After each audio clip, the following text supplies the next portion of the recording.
नमस्कार दोस्तों, स्वागत है आपका स्टडी आईक्यू में। आज हम लोग एक बहुत ही दिलचस्प विषय पे चर्चा करने वाले हैं। हम लोग दो रीजन्स को कंपेयर करने वाले हैं। एक रीजन है सेंट्रल एशिया और दूसरा रीजन है आसियान। आसियान मतलब साउथ ईस्ट एशिया के बारे में हम लोग चर्चा करने वाले हैं। देखिए, हम सब जानते हैं कि आसियान की स्थापना हुई थी 1967 में, और जब से ये रीजनल ऑर्गेनाइजेशन बना है तो हम इसे एक सक्सेस स्टोरी जरूर कह सकते हैं, इजंट इट। अगर हम लोग रीजनल ऑर्गेनाइजेशंस की बात करें, सबसे टॉप पे हमारे दिमाग में आता है यूरोपियन यूनियन और अगला है आसियान। तो ASEAN is indeed a success story in terms of regional grouping, regional cooperation, isn't it.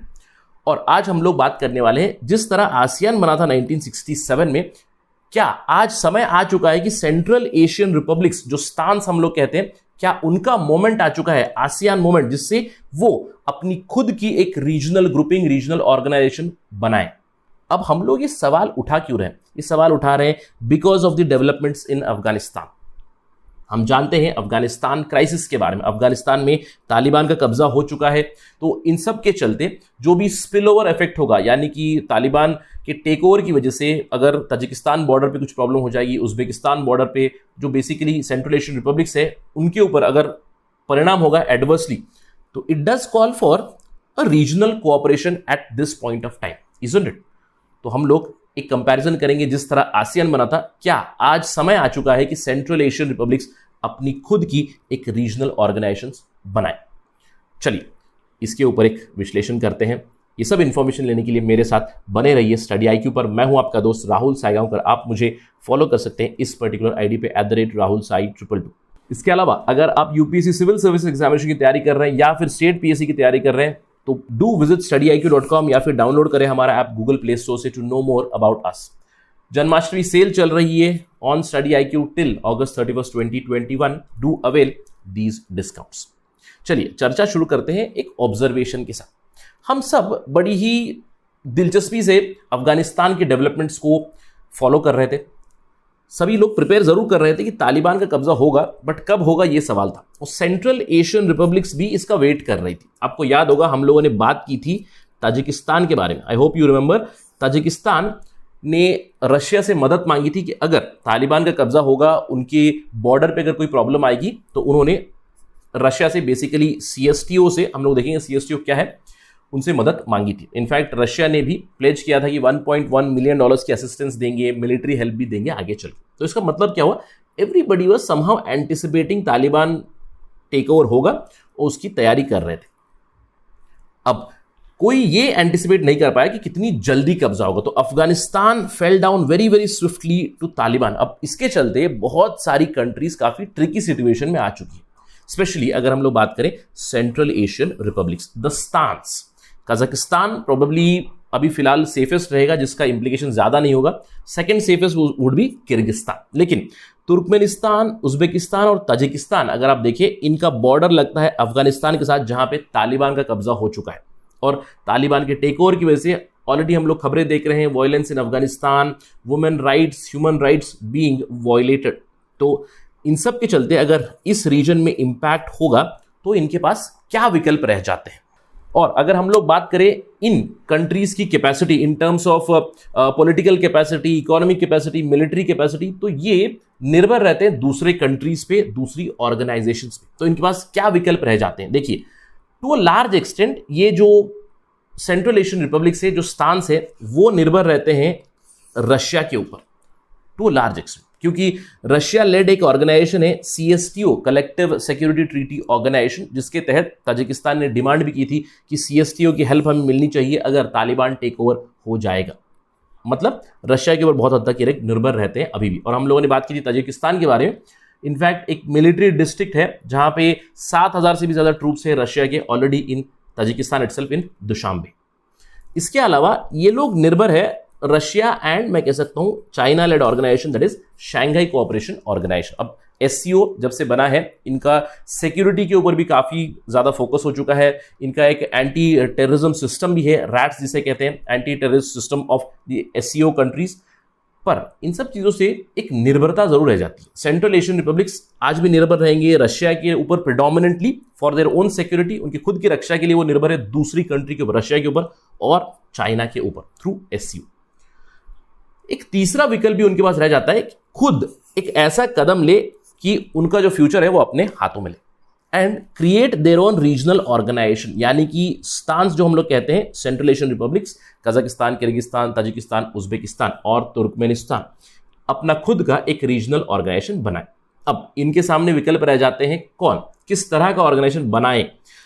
एक होगा यूरोपियन यूनियन, जो मैंने कहा कि अभी तक का सबसे सक्सेसफुल रीजनल ऑर्गेनाइजेशन होगा, काफी इंटीग्रेटेड रीजन है, तो वी माइट नॉट एक्सपेक्ट कि they might go towards this direction, क्योंकि ईयू लेवल का इंटीग्रेशन होना इन कंट्रीज में काफी टफ रहेगा। क्योंकि देखिए ये जो स्टांस है ये कोई डेमोक्रेसीज तो नहीं है, यहाँ पे बहुत सारी ऑटोक्रेटिक गवर्नमेंट भी आपको मिलेगी। तो एक हम लोग विकल्प देख सकते हैं, आसियान काइंड ऑफ डेवलपमेंट। अब अगर हम लोग आसियान की बात करें, जिस कंडीशन में आसियान बना था उसके पुश फैक्टर्स क्या है, कुछ उसी तरह के पुश फैक्टर्स आज भी है। चलिए बात करते हैं आसियान के बारे में, विच इज मोर प्लॉजिबल, यानी कि एक रीजनेबल विकल्प होगा आसियान जैसी बॉडी बनाए ये सेंट्रल एशियन रिपब्लिक्स। अब अगर हम लोग आसियान की बात करें शुरुआती दौर में, आपको अभी पता होगा कि आसियान में 10 मेंबर्स है, लेकिन जब आसियान शुरुआत में बना था 8 अगस्त 1967 में केवल 5 मेंबर्स थे, 5 ओरिजिनल मेंबर्स थे, Indonesia, Malaysia, Philippines, Singapore and Thailand. उसके बाद धीरे धीरे उसके बाद ब्रुनेई ने ज्वाइन किया, दूसरी कंट्री से ज्वाइन किया, और यहां पे अगर आप देखोगे Vietnam was not a member, आपको ध्यान रखना है, नॉट अ फाउंडर मेंबर। अब ये क्यों मैं वियतनाम की बात कर रहा हूं, क्योंकि वियतनाम में उस समय पे एक वॉर चल रहा था। किसका वॉर? Cold war. बेसिकली एक तरफ यूएसएसआर, एक तरफ यूएसए, उन्होंने काफी सारे प्रॉक्सी वॉर्स लड़े। वियतनाम को डिवाइड कर दिया गया था, नॉर्थ वियतनाम, साउथ वियतनाम में, नदर्न साइड में कम्युनिस्ट गवर्नमेंट, सदर्न साइड में एक डेमोक्रेटिक गवर्नमेंट, और दोनों के बीच में लड़ाई जरूर छिड़ चुकी थी। और आपको याद होगा उस समय पे भी यूनाइटेड स्टेट्स यहां पे इन्वॉल्व हो चुका था। आज तो अगर हम लोग बात करें आसियान की, तो 10 कंट्री से यह लिस्ट आप यहां पे देख सकते हो। तो जब आसियान बना था, क्या थे पुश फैक्टर्स? सबसे पहला और सबसे बड़ा पुश फैक्टर था फियर ऑफ कम्युनिज्म, क्योंकि उस समय पे 1967 में कोल्ड वॉर चल रहा था, यानी कि एक तरफ है यूएसए, दूसरी तरफ है आपका यूएसएसआर, और इन दोनों के बीच में एक प्रॉक्सी लड़ाई चल रही है। कहां पे? In the south east Asian region. United states of America की एक थ्योरी थी, डोमिनो थ्योरी, यानी कि अगर एक देश कम्युनिज्म के पल्ले चला गया, यहां पे वियतनाम एक विकल्प था, उन्हें लगता था कि अगर वियतनाम कम्युनिस्ट बन जाएगा तो पूरा साउथ ईस्ट एशिया कम्युनिज्म की चपेट में आ जाएगा, ये उनका डर था। तो इसी के चलते वो वियतनाम में घुस गए थे, और वियतनाम में काफी लंबी वहां पे लड़ाई चली। अल्टीमेटली जब वॉर खत्म हुआ तब भी कुछ इसी तरह की सिचुएशन थी जो आज हुई है।